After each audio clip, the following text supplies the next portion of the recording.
Hello, friends. Now that India's 2024 parliamentary election is done, you may be wondering why the Bharatiya Janata Party performed well below expectations. The BJP was expected to win 350 parliamentary seats on its own and was even expected to cross the 400 number with its political allies in the National Democratic Alliance. But it came up short with a low total of just 240 seats. It has also been forced to rely on its NDA allies to even stake its claim to form the next government. So, what happened here?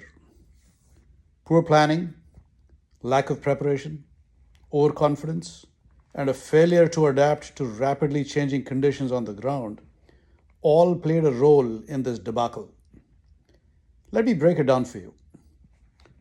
The BJP selected non local candidates for many constituencies, many of whom had hopes of winning based simply on PM Modi's aura and the BJP party symbol. They had little individual strength or qualifications on their own. So the highly publicized Modi ki guarantee claims didn't convince the voter to vote for these candidates. Low quality candidates were poached from other parties, which normally oppose the BJP. These candidates were then given BJP tickets, but got little to no support from local party workers on the ground, many of whom had actually worked against these very candidates in earlier elections. Splitting political parties opposed to the BJP, as was done in Maharashtra, caused a great deal of heartburn and loss of goodwill in that state. Imports from other parties went through the so called washing machine of the BJP and were cleared of corruption charges. The BJP's image of being anti corruption and pro Hindutva took a massive beating. The results in Maharashtra, with the steep drop off in support, show the impact that these actions had on the BJP's electoral fortunes. The middle class voter seems to have become disillusioned with the BJP's tax policy, the high income tax, the GST, the travel tolls, etc., increasing the burden on them. Amid rising inflation and unemployment, the BJP's seeming lack of attention to the middle class's concerns in the months leading up to the election was very strange. It almost seemed like the BJP was ignoring the concerns of its core voter base. The BJP seemed to be focused instead on other issues related to civilizational and religious concerns. While the building of a new Ram Mandir in Ayodhya was a significant event for all Hindus, issues linked to possible religious polarization can only take a political party so far. Bread and butter issues like unemployment, inflation, and low wages are far more important to the poorer voter. These problems led to widespread anti-establishment sentiment. This is also why the Congress party's promises of freebies to voters seem to have lured so many of them away from the BJP. BJP President JP Nadda said in an interview to the Indian Express in March 2024 that the party has no plans to build temples in Kashi and Mathura. He also said that the party was no longer dependent on the Rashtriya Swayamsevak Sangh, the RSS. Statements like this definitely impacted the vote among the pro-Hindutva segment of the electorate, as the RSS and the Sangh Parivar effectively disappeared from the campaign. Their ground-level workers, who normally play a significant role in increasing voter turnout, were no longer around to handle this responsibility. All the election campaign hype about an easy win for the BJP with the 400 Par slogan led to a sense of complacency and lack of interest among urban middle class voters. They just took the Friday or Monday voting days off and headed out of town for vacations. A huge number of urban votes were lost to the BJP because of this.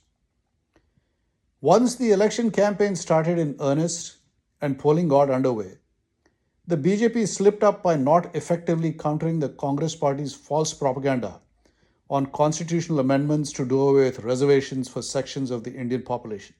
Communications from party workers on the ground didn't reach the top, as decision making on getting the message out was over centralized. A huge number of Dalit and other backward caste votes went to the Congress and the Samajwadi Party in Uttar Pradesh based on this factor alone. The Hindu vote, which the BJP had consolidated in earlier elections, split up again along familiar caste lines, just as in previous elections. The Muslim vote was consolidated by the Congress and the Samajwadi Party by talk of a potential change to the Muslim personal law, as well as the introduction of a uniform civil code for all Indians. Also, the whole Sabka Saath, Sabka Vikas mantra seems to have fallen flat, as the Muslims seem to have no interest in voting for the BJP, regardless of the party's outreach to the Pasmanda or backward sections of that community, and despite the BJP government rolling out numerous welfare schemes for them. This is something the BJP may want to keep in mind for future elections as well. In the area of perception management on social media, the BJP lost the war of narratives. The left liberal YouTubers, WhatsApp group managers, and people on X, the site formerly known as Twitter, kept up a steady drumbeat, and they got their message out consistently in the run up to the election, while the BJP IT cell had no coherent response. Supporters with a nationalist viewpoint on social media were given little to no encouragement by the BJP. A secondary factor seems to have been the inordinately long duration of the election process, along with the fact that the election was held during the peak of the summer season.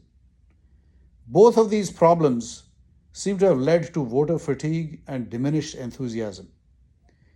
The Election Commission and the incoming BJP government may want to think about this for the next round of elections. So, as you can see, there are plenty of lessons learned for the BJP from this election debacle, and the party has a lot of work to do for the upcoming assembly elections in various states, and of course, for the next parliamentary election in 2029. I hope they roll up their sleeves and get down to handling these issues. They owe this to India and to Indian voters. If you like the material I shared today, give this video a like, share it with your friends, and subscribe to this channel for more content like this. Until next time, take care.